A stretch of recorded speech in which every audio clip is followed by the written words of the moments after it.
নমস্কার বন্ধুরা, নবদিগন্ত চ্যানেলের পক্ষ থেকে আপনাদের সকলকে জানাই স্বাগতম।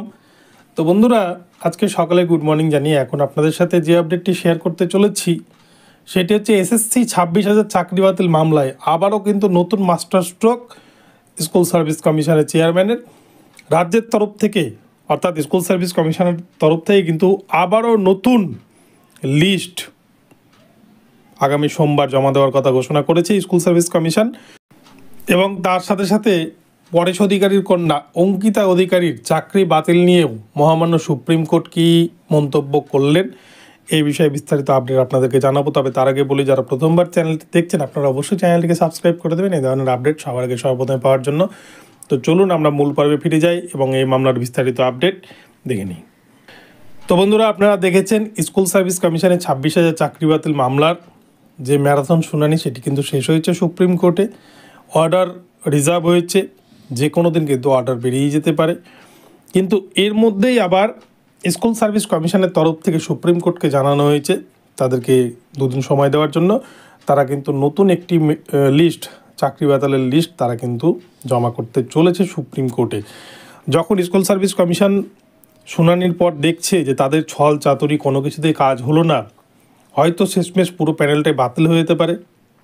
যেহেতু ঝাড়খণ্ড রাজ্যের একটি কেস যেখানে গ্রুপ ডি এর চাকরির 2010 সালের পুরো নিয়োগ প্রক্রিয়াকে বাতিল করে দিয়েছে সুপ্রিম কোর্ট, হয়তো এসব দেখে ভয় পেয়ে গিয়ে স্কুল সার্ভিস কমিশন তারা কিন্তু এবারে নতুন একটি লিস্ট জমা করবে বলে সুপ্রিম কোর্টের সময় চেয়েছেন এবং আগামী সোমবার সেই লিস্ট জমা করবে বলে কিন্তু জানা যাচ্ছে, যেটুকুটা আপডেট। তো কি করবে এখন সুপ্রিম কোর্ট এই বিষয়টা নিয়ে সেটা আপডেট এখন আমাদের কাছে আসেনি, আদৌ অ্যাকসেপ্ট করবে কিনা এসএসসির সেই ফাইল। কিন্তু এই বিষয়ে কিন্তু এসএসসির তরফ থেকে সুপ্রিম কোর্টে একটা আবেদন রাখা হয়েছে। এই একটা গেল বিষয়। আরও একটা বিষয় হচ্ছে এসএসসি 26,000 চাকরি বাতিল মামলাতেই সবথেকে গুরুত্বপূর্ণ যে বিষয়, প্রাক্তন বিচারপতি অভিজিৎ গঙ্গোপাধ্যায়ের নির্দেশে চাকরি খুইয়েছিলেন তৎকালীন মন্ত্রী পরেশ অধিকারী কন্যা অঙ্কিতা অধিকারী, এবং চাকরি শুধু খোয়াননি, তাকে কিন্তু প্রায় 16 লক্ষ সামথিং টাকা ফেরতও দিতে হয়েছিল। এবং সেই টাকা ফেরত চেয়ে সে কিন্তু সুপ্রিম কোর্টে দ্বারস্থ হন, তাকে 26,000 চাকরি বাতিল মামলায় পার্টি করা হয়। এবং সেক্ষেত্রে সুপ্রিম কোর্টের প্রধান বিচারপতি তিনি কিন্তু সন্দেহজনক নিয়োগ বলে অঙ্কিতা অধিকারীকে চিহ্নিত করেছেন এবং তিনি সৎভাবে সঠিক পথে চাকরি পাননি এই বলে তাকে দাবি করে অভিযোগ করেছেন।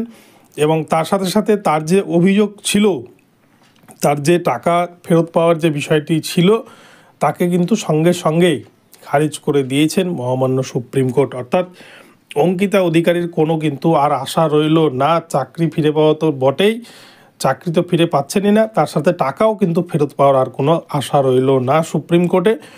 অপরপক্ষে সুপ্রিম কোর্টের অর্ডারে কি আসবে, কতজনের চাকরি বাতিল হবে, নাকি পুরো প্যানেলটাই বাতিল করে আবার নতুন করে রি এক্সাম নিয়ে প্যানেল তৈরি করতে হবে, কী রায় হবে, নাকি রিপ্যানেল হবে, নাকি সেগ্রিগেশন হবে, বলা মুশকিল। তবে এসএসসি সোমবার দিন যে লিস্টটা জমাতে যাচ্ছে সেই লিস্টের যদিও সেটা না মানারই কথা, যেহেতু শুনানি শেষ হয়ে গেছে, শুনানি শেষ হয়ে যাওয়ার পর আর সেটা কিন্তু কোনোভাবেই অ্যাকসেপ্ট হয় না।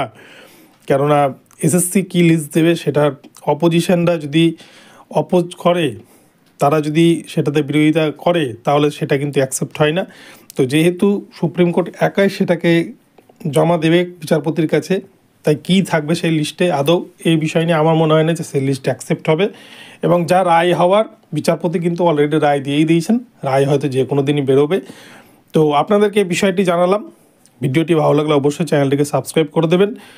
দেখা হবে পরবর্তী ভিডিওতে।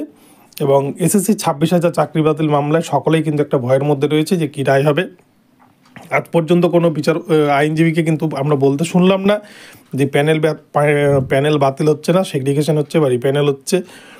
তাই কি হবে সেটা কিন্তু বলা মুশকিল। রায় যখন বেরোবে হয়তো বাজ পড়ার মতো ঘটনা ঘটতে পারে। তো বন্ধুরা, দেখা হবে পরবর্তী ভিডিওতে, আবার নতুন আপডেট পেলে জানাবো। ধন্যবাদ সকলকে, ভালো থাকবেন।